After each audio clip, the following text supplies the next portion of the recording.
Jogada de mestre. O desembargador Sebastião Coelho, que também atua como advogado do senhor Felipe Martins, no caso da tentativa de golpe de Estado do dia 8 de janeiro, foi convocado para estar agora mesmo dentro do Supremo. Diante dos 11 juízes da corte, eles imaginaram que conseguiriam intimidar o experiente magistrado. Mas Sebastião Coelho ergueu a voz, falou grosso, defendeu o presidente Jair Bolsonaro na cara do Xandão, colocou o dedo na frente do rosto dele e desmontou toda a narrativa de golpe.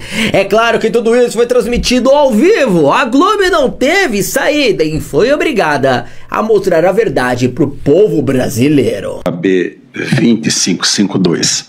Nas pessoas do eminente ministro Zanin, da ministra Carmen Lúcia, eu saúdo a todos os presentes com a paz de nosso Senhor e Salvador Jesus Cristo. Senhor presidente, eu começo trazendo para essa corte duas premissas. A primeira é que Felipe Martins, ele não ia ao Palácio da Alvorada. Felipe Martins trabalhava no Palácio da Alvorada.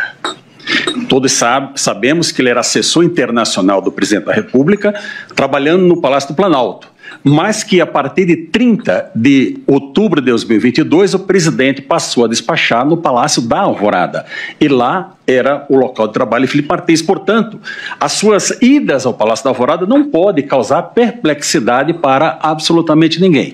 A segunda premissa é com relação aos documentos juntados pela douta Procuradoria da República. Um referente ao que foi encontrado na casa do ministro Anderson Torres, que o seu advogado já bem esclareceu aqui, que era um documento público de muito antes das eleições, ministra Carmen, e que lá tem 3 digitais, do próprio Anderson Torres, do policial federal e do seu advogado. Então, Felipe Martins não tem qualquer relação com aquele documento. O segundo é o documento encontrado com o tenente-coronel Mauro Cid, encaminhado dele para outro telefone dele mesmo, onde ele coloca 3 datas, telefone, 3 datas importantes, utilizada pela Procuradoria da República. O colega falou de 5 datas, mas aqui na denúncia o que tem de relevante são 3 datas, dia 6, dia 18 de novembro, dia 6 de dezembro e dia 7 de dezembro. E nessa reunião do 7 de dezembro é a reunião que aparece o nosso herói da vez, que é o senhor general Freire Gomes. Eu estou aqui com o depoimento integral do general Freire Gomes, que ele diz o seguinte: que estavam presentes o depoente, o então ministro da Defesa, general Paulo Sérgio, o então comandante da Marinha, Garnier, e possivelmente, o então assessor para assuntos internacionais, Felipe Martins, que na reunião o assessor leu os considerandos, que seriam os fundamentos jurídicos da referida minuta de decreto.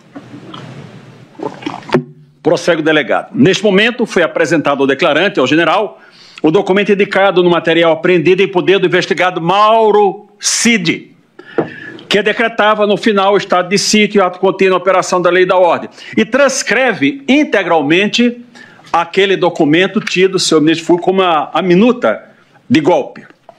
Pois bem, após transcrever todo o depoimento, o delegado volta.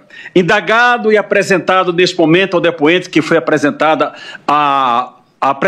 na reunião dia 7, respondeu que sim. Na referida reunião, possivelmente, Felipe Martins leu o referido documento, o referido conteúdo aos presentes e depois se retirou do local, ficando apenas os militares, o então ministro da Defesa e o então presidente da República, Jair Messias Bolsonaro. Eu volto ao documento mencionado. Senhora ministra Carmen Lúcia, senhor ministro relator. Ele foi encaminhado em 2 terminais, o 4085 final e o 3302, no dia 28 de 11 de 2022, às 23 horas e 39 minutos. Ali era o documento encontrado no telefone de Mauro Cid. Não existe nestes autos uma única mensagem de Felipe Martins para qualquer pessoa. Vossa Excelência poderá, a acusação poderá argumentar, não, a Polícia Federal não foi capaz de quebrar o sigilo do telefone do Felipe. Ok, mas Mauro Cid entregou, senhor ministro relator, os seus 2 celulares, todos os seus documentos, e ali não tem uma única mensagem de Mauro Cid para Felipe Martins, ou de Felipe Martins para Mauro Cid. Não tem WhatsApp, não tem e-mail, não tem absolutamente nada.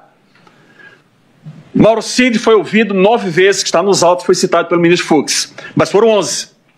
Mas também neste Supremo Tribunal Federal foi ouvido 3 vezes. 2 vezes pelos juízes instrutores e uma pelo próprio eminente relator. Mas ninguém teve a curiosidade de perguntar para o Mauro Cid, como você tem essa informação, esses considerandos ditos pelo general Freire Gomes em seu telefone?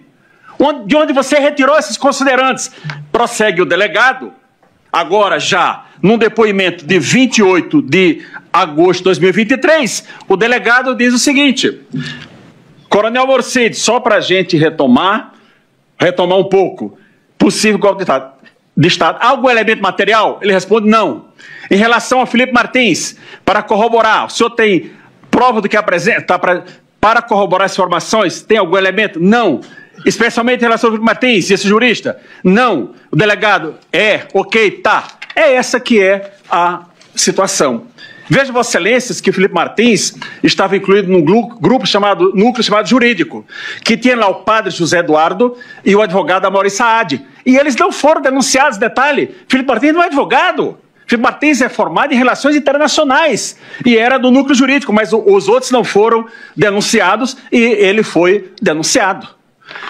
Prosseguindo, não há justa causa para o recebimento dessa denúncia. É comprovado que Felipe Martins, no dia 7, seu relator, estava em Ponta Grossa, embora a Polícia Federal tenha dito que ele estava nos Estados Unidos. Vai ser provado, eu não vou me deter com relação a isso. Mas voltemos então à reunião do dia 7. O general disse que ele leu e foi embora. Ok. Imaginemos que o presidente tivesse tratado das suas atribuições do artigo 84, artigo 136, 137, 142 da Constituição, e tivesse resolvido que iria apresentar ao Congresso Nacional uma proposta de estado de sítio. Obrigatoriamente, ele teria que ouvir o Conselho da República e o Conselho de Defesa Nacional, sendo que desses órgãos está elencado no artigo 89, artigo 91 da Constituição, as pessoas que integram esses 2 órgãos, e obrigatoriamente eu cito 3, o vice-presidente da República, general Mourão, o presidente da Câmara, deputado Arthur Lira, e o presidente do Senado, o senador Rodrigo Pacheco. Ele convocou em algum momento essas pessoas para essa reunião, para dizer, olha, desta reunião vamos encaminhar ao Congresso Nacional? Não aconteceu isso. E eu trago um fato histórico para os senhores, eu tenho um documento, mas não vou apresentar. Em 4 de outubro de 1963, o presidente João Goulart encaminhou uma mensagem ao Congresso Nacional pedindo estado de sítio. Nas conversas, o Congresso disse não. Ele retirou no dia 7. O presidente João Goulart foi acusado algum momento de tentativa de golpe? Não foi. Senhores ministros, esse processo não há justa causa para receber a denúncia de Felipe Martins. Felipe Martins é um garoto brilhante, que aos 31 anos de idade exercia o cargo de assessor internacional do presidente da República, o mesmo cargo que hoje é exercido pelo senhor ministro Celso Amorim, que de 82 anos já foi ministro de 2 pastas, exerce hoje o mesmo cargo que Felipe Martins exerceu, dada a sua capacidade, dado o seu grande conhecimento. Eu quero, para finalizando, senhor presidente, deixar minhas homenagens aqui a todos os acusados, especialmente ao presidente Bolsonaro, a quem eu oro por sua saúde, ao general Braga Neto e ao doutor Anderson Torres. Em caso de recebimento da denúncia, eu rogo a Vossa Excelência que essas cautelares sejam afastadas. Não há necessidade. Felipe Martins ele não pode trabalhar e anda com a tornozeleira eletrônica por um fato que ele não cometeu. Uma prisão que ele foi colocado sem que ele tivesse dado qualquer causa, um fato que não é verdadeiro. Então não tem razão dele estar com essas medidas cautelares. Digo mais a Vossa Excelências que as guerras não importam como elas começam, senhor Procurador-Geral da República. Mas existe um momento que a guerra tem que parar. Melhor que seja num processo de paz, porque se não houver um processo de paz, ou teremos vencidos e vencedores, e ninguém é vencido nem vencedor. Eu peço o afastamento das cautelares, caso seja recebida essa denúncia. E para finalizar, senhor presidente, estou dentro do tempo ainda, mas se passar um tiquinho, eu peço a tolerância a Vossa Excelência, não é? Mas para finalizar, nós tivemos nesse fim de semana, ministra Carmen, a celebração da Páscoa. O apóstolo Paulo, quando